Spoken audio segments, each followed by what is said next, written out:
একটা মেয়ে চাইলেই পারে একটা পুরুষকে রাজা বাদশা বানাতে, আবার একটা মেয়ে চাইলে পারে একটা পুরুষকে ধ্বংস করে দিতে, একদম পথের ফকির বানিয়ে দিতে।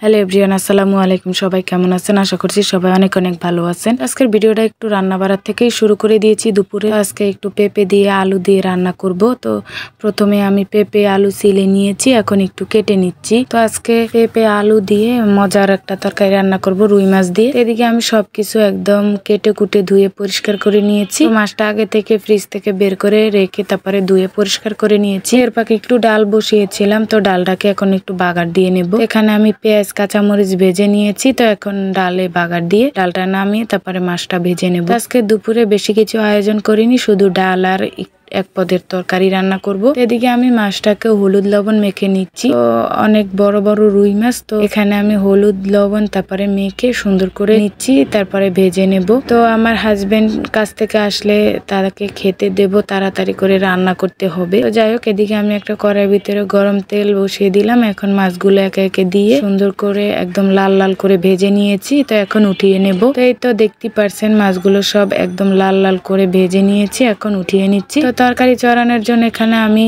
আগে যে মাছ ভেজেছিলাম সেই মাছের তেলটা দিয়ে তারপর আরেকটু তেল দিয়ে এবারে কাঁচামরিচ পেঁয়াজ দিয়ে ভেজে নিয়ে সব মশলা দিয়ে এখন দিয়ে দিচ্ছি আলু পেঁপেটা দিয়ে ভালো করে কষিয়ে নিচ্ছি। তারপরে কষানো হয়ে গেলে পরিমাণ মতো পানি দিয়ে রান্না করে নেব। তো আমার হাজবেন্ড কাজ থেকে দুপুর হলেই খেতে আসে, তো তাড়াতাড়ি করে তার জন্য রান্না করে নিলাম।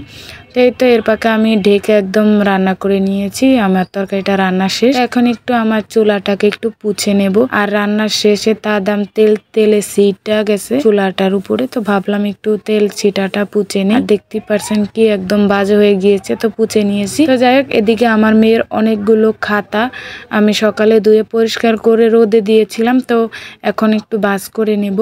তো সবগুলো শুকিয়ে গেছে, তো ভাজিয়ে নিয়েছি।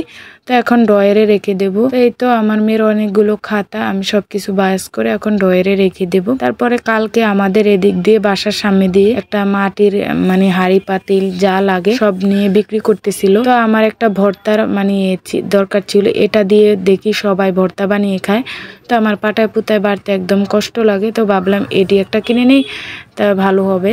তারপর একটা ফুলের টব কিনেছি, তো এটার ভিতরে ফুল রেখে সাজিয়ে রাখা যাবে। তো যাই হোক, তারপরে আরও একদিন আগে একটা টাকার ব্যাংক কিনেছিলাম টাকা রাখার জন্য। তো আমি আবার বাজার করতে দিলে সেখান থেকে টাকা ফিরলে আমি আবার এটি খরচ করি না, টাকাটা আমি জমিয়ে রাখি। আসলে আমার একটা মেয়ে পারে যে একটা সংসারের সব উন্নতি বাড়ানোর জন্য। তো আমি টাকা অপচয় করি না, এরকম জমিয়ে তারপরে এক মোটা অঙ্কের টাকা হলে একটা কিছুতে কাজে লাগাই। তো যাই হোক, আজকের ভিডিওটা এই পর্যন্তই। সবাই ভালো থাকবেন।